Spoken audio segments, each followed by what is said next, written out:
Bugger. So, I just had a small mistake with sensorless homing, and I can tell you this stepper motor definitely has enough power. The big old NEMA 23. It just reached the end and I just heard this cracking sound. It's like it just destroyed that mount. So I'm gonna have to reprint that. So that was fun. Yep. Oh well. So the fact that this mount broke may have actually been a blessing in disguise, because this big NEMA 23 motor, it doesn't like going fast on 15 volts, because that's what I'm running. If I was going to run 48 volts, then I could run it quicker, but at the moment on 15 volts, about 17 millimeters per second on the y-axis is actually what I can get, which is just too slow. I mean, I knew it was going to be slow, but I'm hoping for maybe 60 millimeters per second, maybe 50, we'll see. So that gives me an opportunity. If I'm going to have to redesign that anyway, I'll put this motor there instead, which is a NEMA 14, which I'm expecting it to go a bit quicker, because this NEMA 14, which is shorter, so it's smaller all around, but this one is actually going 110 millimeters per second before it skips, before it loses torque, I guess.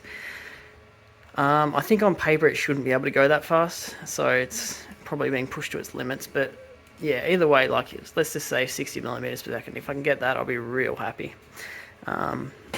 So yeah, I'm going to be putting this one here, and also I'm going to be using this 8mm lead screw, because that's also got this anti-backlash nut, so that'll fix that issue that I discovered, how there's a little bit of backlash with these T5 lead screws which don't have the anti-backlash nut. Also, those are they only basically move the bed 4mm per rotation. This one goes 8mm per rotation, so that's another advantage for the speed. So yeah, although it sucks that broke when I was homing because of a mistake, I think this is a good thing, because it's going to be better.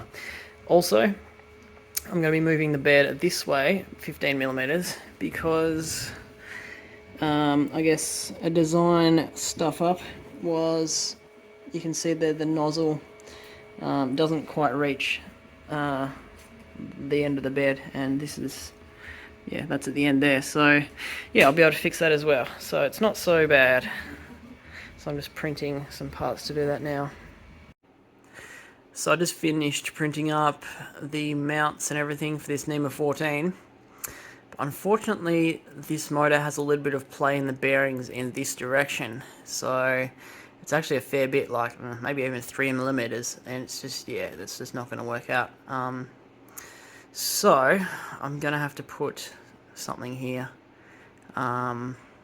maybe a locking collar and thrust bearings or something, but yeah, I'm going to have to tie this to the end here to stop that movement there. So that's a little annoying, but anyway, we'll get it done. So this is looking pretty good. So I changed that coupler for the flexible one because I've got it hard mounted here. Didn't have any actual thrust bearings, but I had one of those bearings with the locking collar. So these bearings come in like a shell with mounting points, and I just cut that off and made my own casing, I guess, to capture it. I don't know, but yeah, and yeah, I reckon it'll be pretty good. It's pretty rigid, so we'll give it a test. I've got the new y-axis working, and it works really well. So this has got, I've got the limit set to at the moment, 100mm per second velocity, 1800mm per second squared acceleration.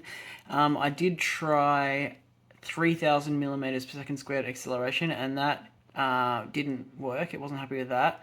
So 2000 worked. So I went to 1800 just as a safe starting point. And it's, I mean, the real limit, maybe it's 2500. I don't know, but yeah, that's what I've tested so far. 100mm per second, and that's just because, yeah, 200 didn't work.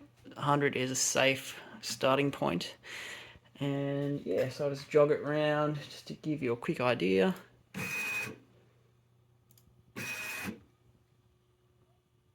Oh, let's see. Let's get an angle of that. There you go. So that's pretty cool. And then obviously, yeah.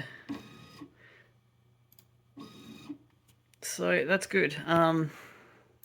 Obviously a tad little bit of play in this direction still because I don't have the tensioned nut, whatever you call them. This is really good for play now, and yeah, obviously can get that speed because it's 8mm travel per rotation, so yeah, this is turning out really good.